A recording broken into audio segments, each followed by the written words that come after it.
Okay, for my first YouTube video, I will be talking to you guys about the 4 design principles of photography.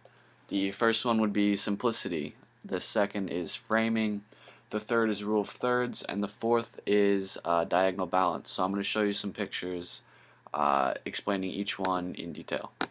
Okay, this first picture is a picture of my bearded dragon Rex. It's a macro shot, so the background is very blurry and there's very little of the subject that is in focus. Basically what simplicity is it's all of your attention, all of the viewer's attention is focused on one thing. You don't have a lot of background things. There's not something going on in the picture that's going to distract you or the viewer from the one thing that you want them to see. And obviously the one thing that I'm trying to focus your attention on is Rex, which is the bearded dragon. The next principle I'm going to talk about is the framing. Framing is when you have something in the foreground, the middle ground, and the background. This is a picture of a bean field that I took right down the street from my house. But as you can see, in the foreground you have the beans. Make this a little bit bigger for you. You have the beans. You can see they're clearly in focus. You have the tree line, which is what is in your middle ground.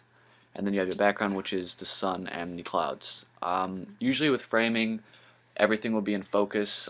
My f-stop, which if you don't know what an f-stop is, I'll tell you about that in a different video.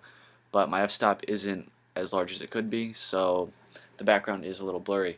But it's still framing. You still have something in foreground, middle ground, and background. And now we're going to move on to the last principle. The third principle I'm going to talk to you about is the rule of thirds. No, that was not on purpose. I just happened to say rule of thirds third. But rule of thirds basically is just your horizon line. See how my horizon line is, it's a little crooked, but it's still less than a third of the entire picture, because a lot of times if you're new to photography, or even if you see a cool picture, but if the horizon line is right down the middle, it tends to cut your picture plane in half. And most of the time it doesn't look good. Sometimes you can pull it off if the picture is good enough, but usually you want to try and avoid that. You want to have your horizon line in the bottom third or the top third of your photograph. This one just happens to be in the bottom. Last but not least, we have diagonal balance. This is an edited picture that I took. It's actually 3 different pictures, but what we're going to be focusing on is the eye. And if you notice, the eye is diagonal. It goes to each corner.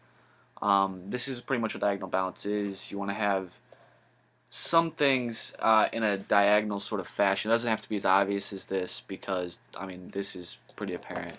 But any angles or anything that you can get in your photograph would be better than having straight edges that go across horizontally or vertically. It just gives your picture a little bit more dimension, a little bit more I don't know, it just makes it a little bit more unique and makes it a little bit more interesting. I'm going to finish my first video off with another one of my edited pictures. I did this in school. It's 3 pictures combined, and that's about all I'm going to tell you, but enjoy. Yeah. Oh, you already know what we gonna do. Hey. If you guessing it's me, you guessed correctly. I just played with a stallion. You swear I wasn't a question. I'ma hit her with that.